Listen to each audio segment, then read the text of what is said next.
Asia Butler is the executive director of RAGE. It's a nonprofit organization made up of Chicago residents that is working to stop all of these senseless shootings across the city. And she is joining us live tonight to continue this conversation. Asia, appreciate your time. Yes, thank you for having me. And I would just say we don't work to stop violence because we do think that it's out of control. And a group just RAGE by itself couldn't combat what we're seeing in our communities right now. So I just want to make that clear so that people don't think that that's what we do. Got it. Got it. Let's talk about the mayor's plan here. We heard Felicia just mention that it has been tried before in the suburbs, really to no avail. A lot of the gang members end up coming out on top, not having to pay. So is this a viable option in Chicago? No, and when I heard it, I thought about suing whoever suggested this new option. What we're looking at is a public health disaster, and we need to treat it as such. I've mentioned this in several violence prevention meetings that we need to treat this like FEMA. We need everyone out on the streets, on these blocks that we know these large gatherings and where people are being targeted.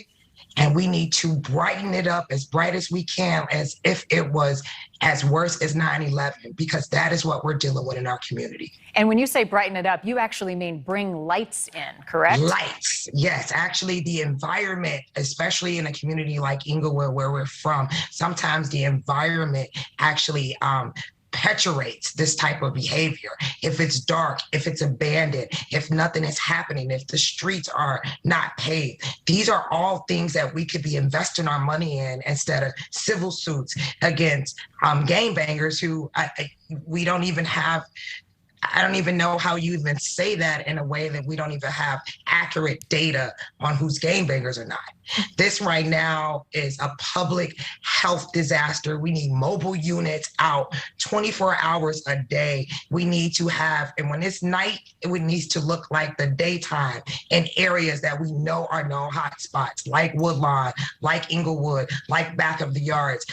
All the violence prevention workers and street outreach workers, as well as our hospital, social services, everyone needs to be out there together treating this like a disaster, because that's what we have right now. All right, so turn the lights on, I hear you. What are some other specifics that we need to do to intervene in terms of empowering the community and getting to these people who need help? You know, one thing that I always see that doesn't happen is the investment in residents like myself, who make sure we live here, we want our blocks stabilized, and we would do everything in our power for our peace. But we are not getting help in terms of lighting. We're not getting help to create pocket parks like the one I have behind me. We're not getting help to board up some of these abandoned buildings that are sitting on our block where people are stashing drugs, and that's where a lot of those activities are. There's not investment in shutting down some of these liquor stores that allow patrons to be out intoxicated, selling other things that lead to just conflicts that they're having out there. Mm-hmm. What do you think is fueling this spike in violence that we're seeing? It's not a new thing, but it's worse now.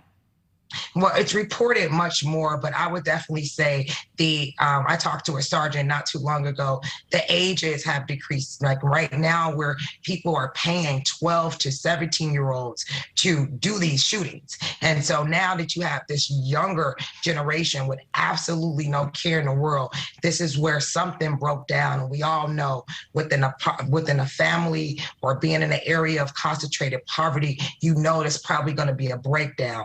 And so we didn't get to those 12 and those 16-year-olds and 14-year-olds in time, and now they're out here shooting. Mm-hmm. So really looking at the entire family, thinking about the block there, and police having interaction with neighbors who are not committing crime, looking at this as a public health disaster and bringing all the resources under one umbrella and under one roof in areas where we know this is happening. Money has been flowing freely over this last year.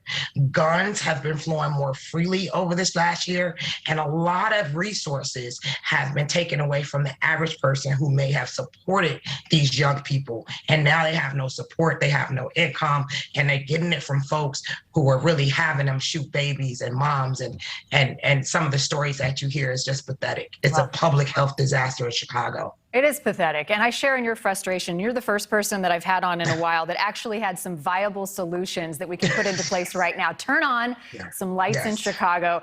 Aisha Butler, appreciate your time, and we'll have you back. Thank you so much.